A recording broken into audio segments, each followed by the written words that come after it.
Here we are to prove that this particular limit expression exists and that it's equal to 0. So how do we go about to prove this? First of all, we have multiple different functions. We've got our square root function multiplied by exponential that is raised to the power of trig. And inside trig, we've got a reciprocal function. So we have a bunch of different categories, and how are to evaluate this limit? Obviously, if we plug in 0 here, as it gets close to this is going to shoot off to infinity. Now we know that limit oscillates, sine oscillates between plus and minus 1. So for sine graph, we know that it oscillates between plus minus 1 in its very basic form. So when we have x where x is not equal to 0, so x can be any real number except that x cannot equal to 0, simply because x falls in the denominator that's here. So any function whether even the one that goes inside a trig function, if that does not exist, then this won't exist either. So x cannot equal to 0, but anywhere else, whether it's decimal or plus or negative, this will work. And for sine, whatever combination it may be, even though you've got pi here, it will always oscillate between +1 and -1. So when you see this, especially when you see proving limit question, where you've got sinusoidal trig function like that, then you want to start there, because you know that they always oscillate between 1 and 2. So you can set some kind of bounds as to the lower bound and the upper bound. So it will always be, and the way you choose these inequality signs is important as well. It does touch 1 and it does touch -1, so we want to use inclusive inequality sign. Sine pi over x, there's nothing we can do to simplify this any further. So now let's look at this. How is this going to look as we raise this to the power of e? So e to the power of sine pi over x. Notice that we're building one by one. That is our starting point, and then we add the second one, and then obviously we're going to add the third, and then apply limit as the last step and show that it is equal to 0. So that is our approach. So sine pi over x raised to the power of e.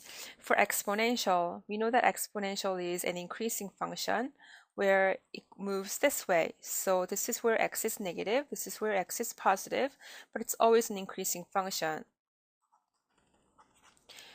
Anything where e to the power of x, and x can be any number. Notice that there is no restriction. So x is any real number, and there is no restriction. However, for y, the horizontal line serves as a horizontal asymptote, so y will be strictly greater than 0, where y is also any real number as well. So anyhow, it is increasing, so we can still preserve. Why do I stress that it's increasing?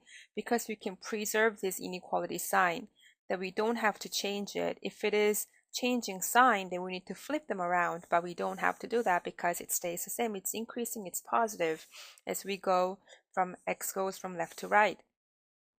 So here, because we raised it, just like as we are solving equation where we want to raise both sides to exponential, we can do that. So this will be e to the power of -1, and this will be e to the power of 1. You can just leave it at that. You don't have to simplify because we have another component to add on to this. So next line will be then, we've got square root x multiplied to e to the power of sine pi over x. So square root function is once again an increasing function.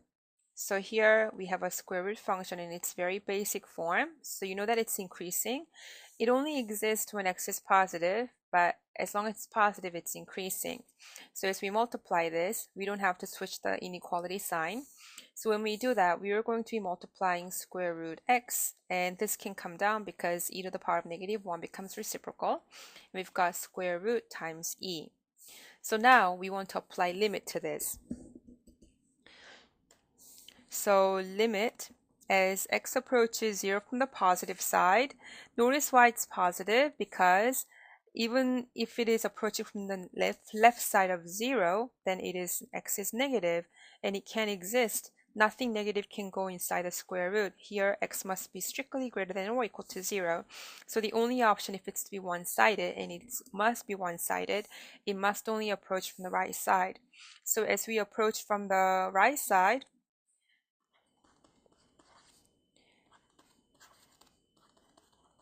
we can apply this to all of them.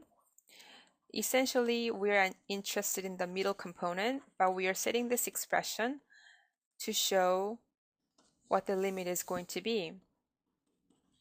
And this is proving by squeeze theorem. So as you can see,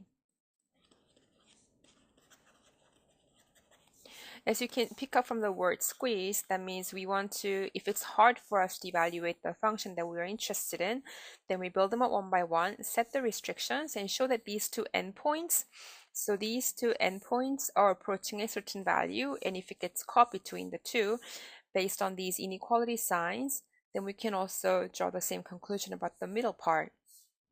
So as we plug in 0, it is safe to do so because e is a natural number. It's not equal to 0. Therefore, the left side is going to be 0.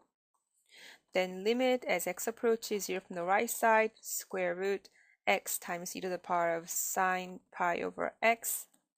Here we can also plug in 0 into here because that's fine. It's no fraction function. So this is equal to 0. So then, if this expression is caught between 0 and 0, then this must also approach 0 based on the way we have established their relationship. So based on squeeze theorem, we have proved that this expression holds true.